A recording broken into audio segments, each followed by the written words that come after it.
विकास channel में आपका हार्दिक अभिनंदन है मित्रों। इस वीडियो में आधुनिक जन परिवहन मेट्रो विषय पर आधारित निबंध तैयार किया गया है,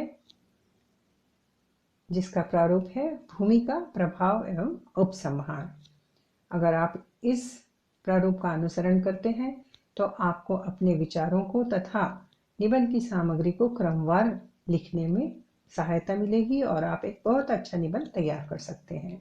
अब हम विषय सामग्री की ओर बढ़ें उससे पहले मुझे आपसे एक निवेदन करना है कि वीडियो को लाइक करें, शेयर करें, चैनल को सब्सक्राइब करें और अपने अमूल्य सुझाव तथा कोई अन्य सामग्री की आवश्यकता हो तो कमेंट बॉक्स में अवश्य लिखें।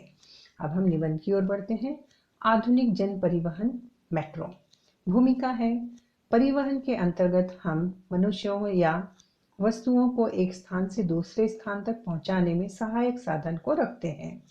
और जहां जन परिवहन की बात आती है तो नागरिकों की यात्रा या काम आदि पर आने जाने के लिए प्रयुक्त किए गए साधनों का प्रयोग को मानते हैं, जिसमें बस या लोकल ट्रेनों का उदाहरण ले सकते हैं, जिसके कारण सड़कों पर भीड़ भाड़, दुर्घटनाओं को रोका जा सके और परिवहन को सस्ता बनाया जा सके।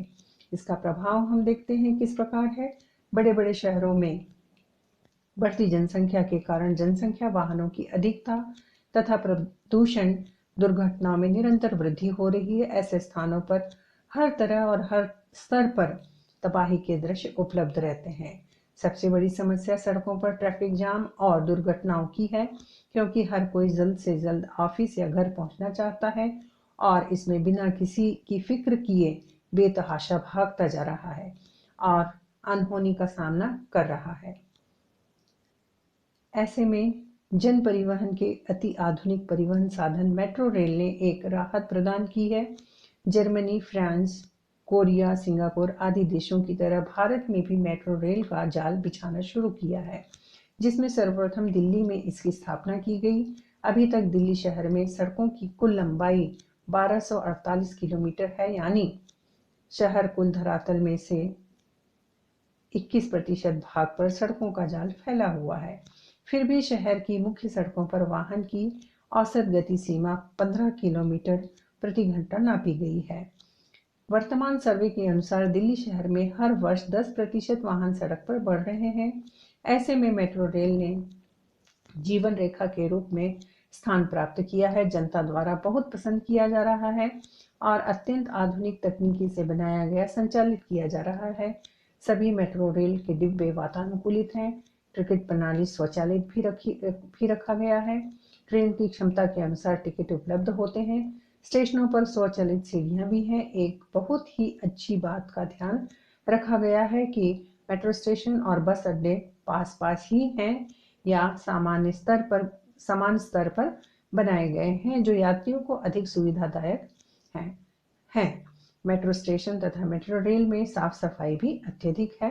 सर्वप्रथम दिल्ली में मेट्रो रेल सेवा प्रदान की गई, फिर बेंगलोर तथा लखनऊ जैसे बड़े शहरों तथा इंदौर, भोपाल आदि छोटे शहरों में भी निर्माण कार्य शुरू हो चुका है।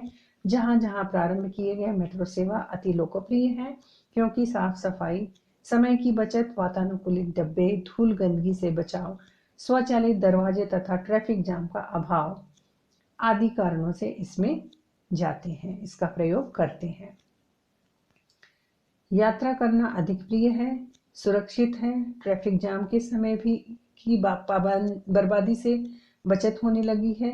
कुछ लोग उसमें बैठकर अपना जरूरी काम भी आसानी से पूरा करते दिखाई देते हैं।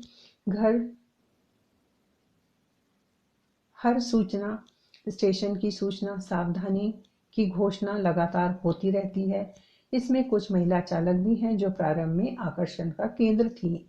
मेट्रो में दैनिक जीवन में भागम भाग से बचने में महत्वपूर्ण भूमिका निभा रही है तथा एक वरदान साबित हुई है। अब हम अंतिम बिंदु और उपसंहार की ओर बढ़ते हैं। अंत में कहा जा सकता है कि दैनिक जीवन में पहले बहुत लोग प्रतिदिन 4 घंटे रास्तों पर ऑफिस आते जाते बिताना पड़ता था।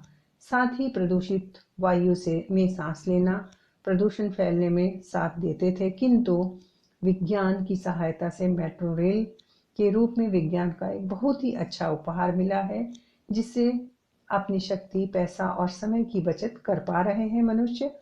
मानव जीवन को विज्ञान के उपहार के रूप में अनेक सुविधाएं मिली, जिसमें मेट्रो रेल अति लोकप्रिय जन परिवहन साधन सिद्ध हुआ है। इस प्रकार यहाँ निबंध की सामग्री पूरी होती है। धन्यवाद।